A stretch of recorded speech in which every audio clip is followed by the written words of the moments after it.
saya Salma Bianda dan tentunya ada teman-teman di sini yang ingin belajar. Beda ya? Beda banget ya. Di konten 77 ini kita akan menyajikan hal yang beda. Ya. Dreva Jurnal episode 77. Betul. Dan ada wajah-wajah baru. Ada orang baru. Pastinya. Wajah baru. Kalau kemarin tuh ada Khairul. Ya. Sekarang Ada 2 orang baru. ini perwakilan Gen Z. Oh iya, perwakilan. Perwakilan Gen Z yang Ingin belajar. interest banget sama dunia trading. Iya. Interest apa enggak sih? Terus banget lah.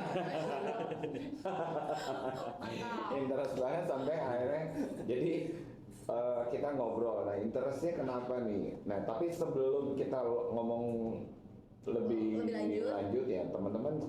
Kenalin diri dulu dia, Pak, berdua. Iya, wajib. Mungkin boleh dari depannya nih, yang rating. Yang pakai baju PHI. Wah, logonya udah keren banget tuh kayaknya. Sokin. Oke. Perkenalkan, nama saya Syarif. Umur saya 20 tahun. Oh. Sebelah saya Ada Sultan Raka, umur saya juga 20 tahun dan kita berdua ini baru saja masuk ke dunia trading. Wih, mantap. Baru masuk dunia trading. Betul. First ya. First time. Lebih tepatnya berapa hari? Udah dari hari Jumat. Jumat. Baru bikin kontennya sekarang. Kalian masuk apa gara-gara media sosial yang lagi hype banget, semuanya ngeberitain tentang harga rekor nih terbang-terbang. sekarang itu rekor tertinggi. Iya. Itu rekor tertinggi semua. Yang kemarin tuh yang di emasnya kan kemarin sempat di 2160 kan. Iya, Nah, itu 20. termasuk all-time high, termasuk rekor tertinggi. Kan kemarin Oh, beberapa berarti sebelumnya nggak pernah nyentuh. Nggak pernah. belum pernah. Baru hari ini. Baru hari ini. Hari ini. Kalau untuk XHUSD 2161 tuh ini pertamanya hari ini tanggal 7 Maret 2024. Sebetulnya udah pernah sampai ke 2140-an. 40-an. Itu di tahun 2023 Desember. Jadi kan wajar nanya ini masuk tadi ada yang nanya apa all time high ya, all time high itu rekor harga baru lagi all time high itu rekor baru gitu. Apa gara-gara itu? Apa gara-gara Karena ada faktor lain. ada faktor lain? Apa ikut-ikutan? Enggak sih, ini kayaknya timing kita pas banget ya. Timingnya pas-pasan, sebenarnya bukan karena itu. Oh, jadi nggak ketidaksengajaan ya? Iya, ketidaksengajaan. Tapi kemarin dari malam langsung bilang gue buka akun deh. Iya, tahu gitu all in semua. Mau deposit berapa? 500.000 kalau 500.000 ya.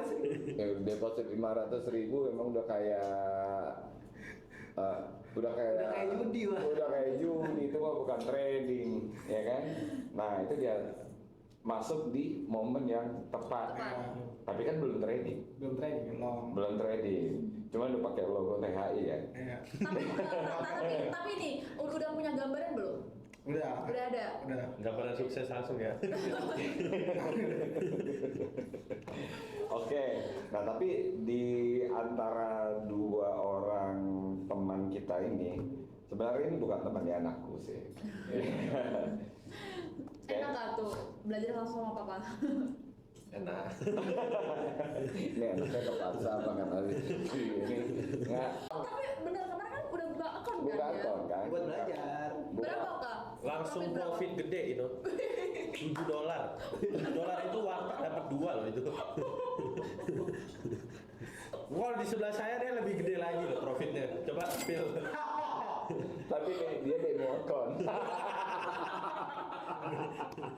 Dalam semalam cuma dapat berapa men? Berapa? Dalam semalam kamu dapat berapa?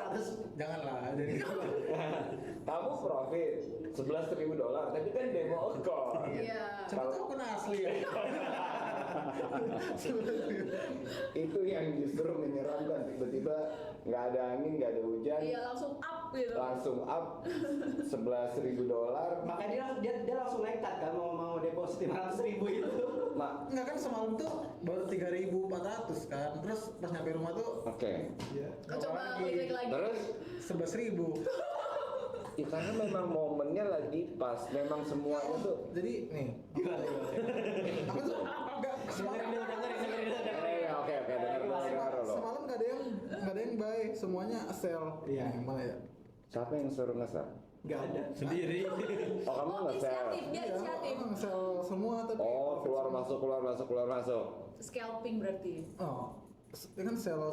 Ya cuman tetap aja itu demo.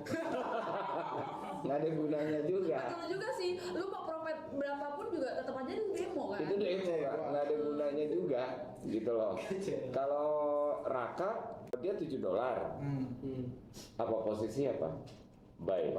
Satu posisi kan. Nah kan kita tadi maksudnya apa sih? Ini kan sekarang kita ngobrolin berita lagi masif banget nih, gencar banget tentang semua aset keuangan, ya aset keuangan, ya produk keuangan tuh semuanya Pada naik. all time high. Ya kita ngomong sebut aja apa aja. Ya S&P. Betul. Ya coba cek S&P hari ini. Apa tuh S&P? Indeks. Iya. Ya. Jadi gini. Gimana tuh Pak? Oke, S&P itu indeks. Oke. Jadi di dunia financial market itu ada banyak produk. Ya. Ya, jadi bukan cuma hanya gold saja. Ada silver, Ada silver, ya itu komoditi. Komoditi. Itu untuk komoditi. Ada mata uang, ada Ya. mata uang. ya, ya kan ada saham, Iya. ya, ada indeks. Betul. Dan lagi rame tuh ada kripto juga tuh lagi. Ada cryptocurrency macam-macam. Salah satunya Bitcoin. Iya. Itu juga all time high. Ya Om. Iya, iya. Apa tuh? Bagaimana cara memilih platform trading yang tepat untuk pemula seperti saya Om? Platform tuh maksudnya broker atau Broker nih, platform. Lu nanya aku juga baru masuk ke sini. Gua nggak tahu. Gua mau anaknya kode TH juga nggak tahu. Kalau saya kan nggak promosi broker, Iya. tapi kalau misalnya Mungkin aplikasinya itu kali. aplikasinya, platformnya mungkin. ya rata-rata sekarang kita cek aja 78% trader dunia itu menggunakan namanya MetaQuote. Takut. Yes. Ada MetaTrader 4, ada MetaTrader. Iya, 78% yang menurut data itu di tahun 2023 data yang menggunakan MetaQuote ada sekitar 78%. Nah, teman kan nanti ada lagi brokernya. Kita ngecek dulu nih license-nya kayak apa. Ada banyak lah yang mesti kita lakukan. Iya. Soalnya Jadi bukan sebenarnya- apa-apa. Kita naruh duitnya di situ. Iya, benar-benar. Bener lah, kita naruh duitnya di sana. Takutnya duit kita nggak bisa diambil atau Takutnya apa. nanti kita udah capek-capek belajar, Iya. profit, begitu profit kagak bisa di Kita WD tapi nggak bisa, itu kan sayang Iya. kan, gitu. Tapi kenapa harus pakai MetaQuotes? Kan ya karena itu yang terbaik. Iya, Loh, bukan sekarang gini. Kenapa harus pakai MetaQuotes? Itu sebetulnya kalau bicara bisa nggak pakai platform lain? Iya. Bisa. Yang bilang nggak bisa nggak ada, bisa. Tapi kebetulan karena Papa Percaya. dari dulu sudah menggunakan MetaQuotes MetaQuotes. sejak 2011. Jadi ya, Aman-aman Iya, aja, nggak ada mau masalah. pakai. tapi udah nyoba juga berbagai macam broker, kan ngetes. Iya. Berbagai dari 2011 sampai 2024 itu memang harus ada biaya kos. Jadi kalau kita bilang belajar itu nggak boleh keluar kos, salah banget gitu loh. Kan namanya kita, cuman kan mungkin untuk pertama kali supaya jangan sampai kenapa-napa, ya kita mesti cross check. Tapi untungnya kalau kalian nih, ya kalau kamu mau untung, maksudnya ada apa-apa yang bisa ngecekin ini oke atau enggak nih, gitu kan. Broker itu kan tempat kita naruh duit, Betul. ya. Kalau ada apa-apa sama uangmu, pertanyaan gimana? Itu susah karena dia bawa kabur. Karena Ya, karena brokernya kita juga- belajar dari pengalaman. Ada beberapa broker yang mempersulit untuk withdraw. Ada. Itu disebut dengan oknum. Nah, biasanya mereka menggunakan berbagai macam cara trik. Iya. Nah, inilah tugasnya kita untuk mengenali berbagai macam trik untuk orang tertarik. Ya kita buka-bukaan aja lah. Ada market maker, ada yang hybrid. Iya, betul. Ya. Sekarang pertanyaannya cuma satu. Dia dapat untung dari mana kalau nggak makan komisi? Itu Betul. logik. Jadi kalau nggak pakai komisi itu aneh Iya, benar, banget. benar. Itu satu. Ya dong, Harus waspada banget. kamu sekarang gini, kamu kerja, mau kerja bakti. Kerja bakti itu artinya kamu udah capek kerja, ternyata menghasilkan, tapi kamu nggak dibayar. Enggak lah. Logik. Nah itu pertanyaan yang simpel banget. Apalagi saat ini benar-benar semua media itu kan secara masif ngomongin tentang all time high. Betul. Lagi dibahas nih. All time high. Tapi sebelum kita bicara panjang, jadi kita mesti tahu dulu apa sih FOMO. Ini penting banget. Kenapa? Kok bisa ya? Kok bisa ada kalimat FOMO? Memang kalau mungkin boleh koreksi juga, jadi biar nggak salah. Istilah FOMO itu pertama kali dikenalin oleh Patrick McNeice, penulis dari Amerika Serikat, anak Harvard. Iya. Tahun 2003 berarti kamu lahir tahun 2004 ya? Ya belum lahir sih ya. Jadi daging. Belum jadi daging. Belum jadi daging dong. Iya bisa jadi. Masih jadi daging. Kenapa? Ikut dilahirin awal tahun 2004. Oh iya sih. Ya dong. Bisa. Bisa masuk akal. Jadi awalnya 2003 kamu belum lahir tuh manusia itu berada di era .com bubble namanya. .com bubble. Iya .com bubble. Jadi awalnya sosial media, Friendster. Habis itu hype tuh ada Twitter, Facebook, yes. Ya. Kalau Twitter kan sekarang jadi X, Iya. ya. Nah ini riset anak Harvard. Dia mengatakan bahwa era internet sama sosial media ini merubah perilaku manusia. Berpengaruh berarti ya? Berpengaruh. Jadi dia melihat ada perilaku bahwa manusia itu punya kecenderungan untuk tidak ketinggalan mode. Oh ya, berarti apa yang lagi hype? Iya. Diikutin ya? Kalau zaman dulu kan untuk tahu satu tren itu tidak begitu cepat. Informasi itu nggak cepat sampainya. Kenapa? Karena nggak ada internet. Betul. Berbeda dengan era internet, apalagi zaman sekarang. Artinya apa? Era informasi itu sekarang Cepat begitu. banget. Jadi FOMO itu artinya fear of missing out, takut ketinggalan. Jadi kalau misalnya ada ketinggalan sesuatu, rasanya kayaknya gue dosa banget nih. Ya kayak Raka aja, kayak Raka modif motor tuh orang-orang pada pakai knalpot, ya. Bisa, kan? Maksudnya orang modif tuh motor Raka harus sama kayak mereka. Ikutin tren. Iya. Ngikutin tren. Takut ketinggalan ya Tahu kalau sampai ketinggalan. itu. Nah setelah habis kamu pasang itu gimana? Kenapa? Menyesal atau enggak? Yang penting udah ngikutin tren gitu ya. Betul. Kan lihat dari looknya juga. Oh, ya. Tapi cakep sih motornya kan. Ini ya. Terus apa lagi? Contoh FOMO menurut Raka? Dia kayak Gosip. gua. Nah, iyalah, kayak kita nggak mau ketinggalan, misal Tante Salma lagi ngomong sama mereka terus kita Nguping. Iya kan, itu FOMO nggak sih? Kepo itu namanya lebih ke kepo aja. Lebih ke kepo. Sama aja, FOMO sama kepo sama aja. Kan kayak gitu. FOMO itu ngikutin kayak misalnya lu beli .io nih, .io lu pakai vape lah, terus gua pengen ngikut juga pakai vape padahal gua nggak tahu apa-apa. Iya sama aja, kayak misal lu berdua mau pergi jalan-jalan terus tiba-tiba gue datang ikut-ikut, itu kan FOMO. Ikut-ikutan. Iya ikut-ikutan, tiba-tiba ngomong ikut padahal kita nggak tahu kan mau kemana. Lo nggak tahu mau kemana, itu FOMO. Iya. Bisa. FOMO, kepo itu kan sebetulnya kepo apa sih?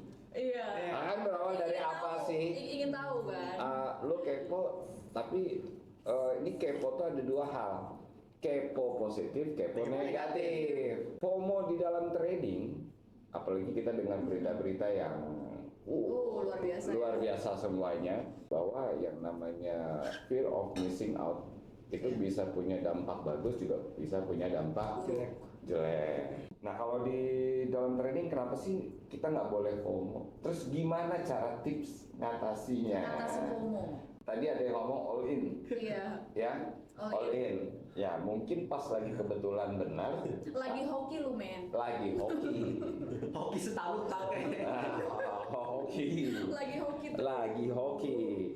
Tapi kadang-kadang ada juga kan, wah ini lagi tinggi. Jadi gini, ketika dia melakukan riset ya bagus hasilnya. Iya. Tapi ada juga kan kadang-kadang lagi FOMO, apa lu FOMO nih gara-gara dengar, oh ini harga all time high. Iya. Wah ini pasti kayaknya koreksi habis-habisan. Akhirnya apa? Sell.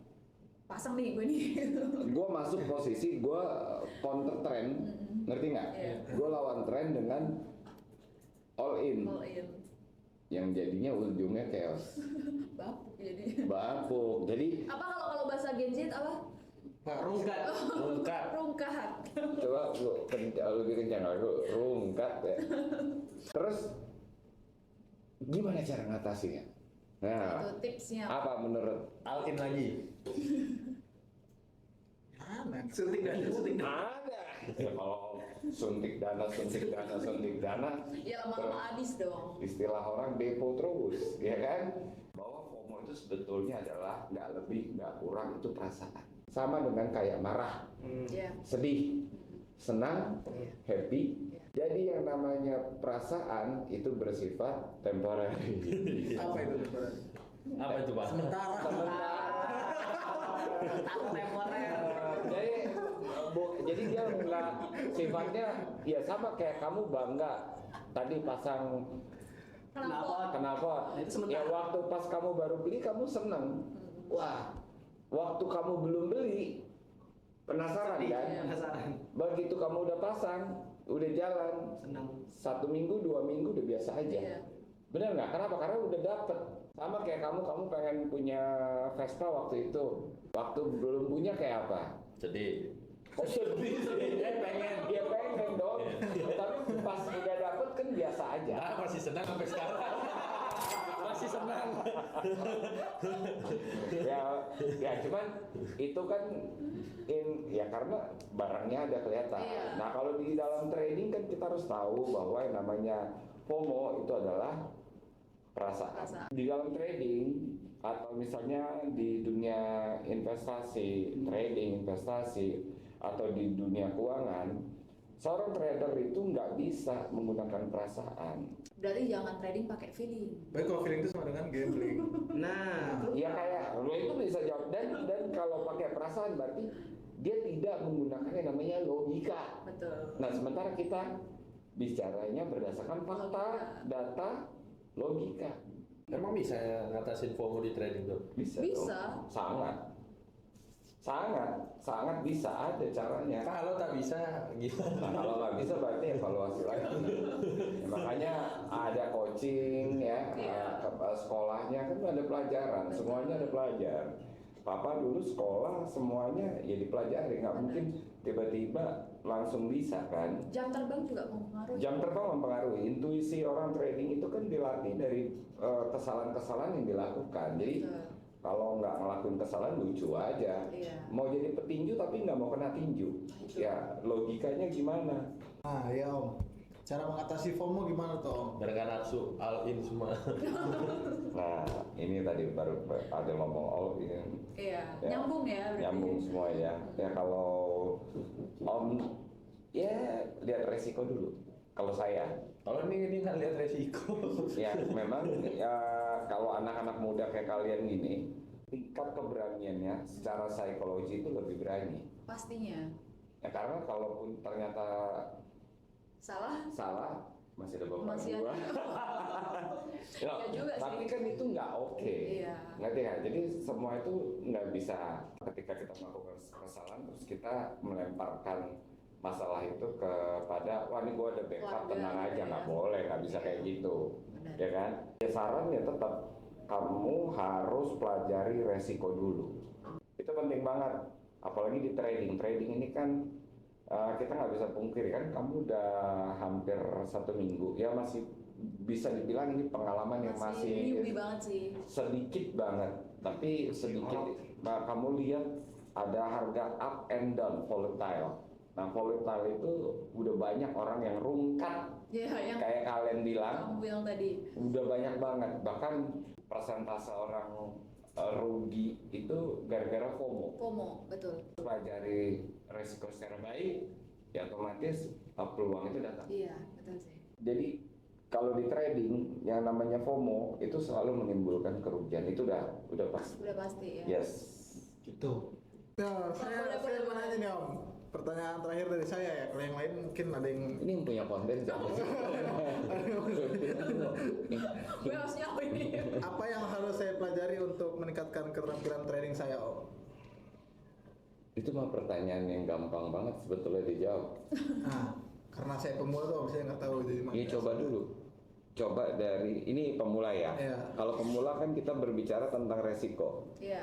Ya kan resiko kamu gini, buat seorang pemula namanya profit sama untung itu bukan hal yang normal karena rata-rata pemula semuanya menginginkannya cuma profit. Sementara satu hal yang pasti di dalam trading itu adalah kerugian. Pokoknya kalau orang di konten lain semuanya ngomong cara cepat dapat untung, cara cepat dapat uang, cara kilat itu viewer paling rame tuh. Betul. Ya, kalau di kita mah nggak usah muluk-muluk ya. Kita ngomongnya kenapa kita bisa menghasilkan rekor analisa terbaik? Ya karena kita fokusnya kepada resiko. Gitu Ya, loh. buat pemula bisa bertahan 1 tahun udah bagus. Nah, buat pemula tuh bisa bertahan 1 tahun, tidak mengalami sampai margin call dan akun kamu masih aman, itu kamu ada kemungkinan untuk grow. Berarti kamu udah terfokus ke sistem. Sistem itu kan karena ada data. Betul. Gitu. Psikologinya bagus, jam terbangnya bagus, pengaturan resikonya bagus. Wah, udah. Cakep ya. Itu udah kombinasi luar biasa. Iya. Itu kalau bisa hal-hal itu dikuasai 100% Kesuksesan akan datang. tapi balik lagi itu semuanya kembali ke Diri masing-masing. masing-masing. Jam terbang. Nah, berarti gimana cara kita ngelola risiko dalam trading, Om? Ada namanya risk per trade. Risiko Apa tuh? per trading. Resiko per trading.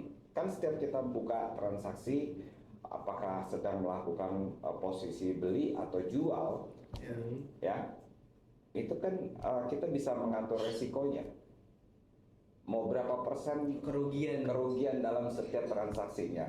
Nah, kalau misalnya keukur dengan menentukan volume size, Iya. kan volume size kita bisa atur. Yang lot itu yang lot Yang satu. ada Nah, itu namanya itu kan volume bisa size. kita atur. Kita bisa Terus diatur. kita bisa gunakan stop loss. Makanya kenapa seorang trader wajib tuh menghitung resiko. resikonya. Iya. Perhatikan margin level. Iya. Perhatikan risk per trade. Misalnya kalau kamu ngaturnya 1% maksimal. Berarti kalaupun ternyata kamu analisanya salah berturut-turut 5 kali, ya berarti kamu ruginya 5%. nggak sampai 10%. Iya. Kayaknya kita Apalagi? apa ya? Ini keren sih episode 77 ada Gen Z. Iya, karena mau taunya ini kayak tinggi gitu kan. Gen Z ini kan penuh dengan apa ya? Rasa penasaran yang Tinggi biasanya. tinggi.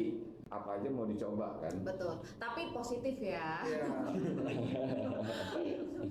Oke, kita namanya media pasti nggak luput dari Kesalahan. ya ada kesalahan baik kata-kata, mungkin ada yang menyinggung. Betul. Kami mengucapkan mohon maaf lahir batin. Terima kasih sudah nonton sampai selesai. May Allah bless you all.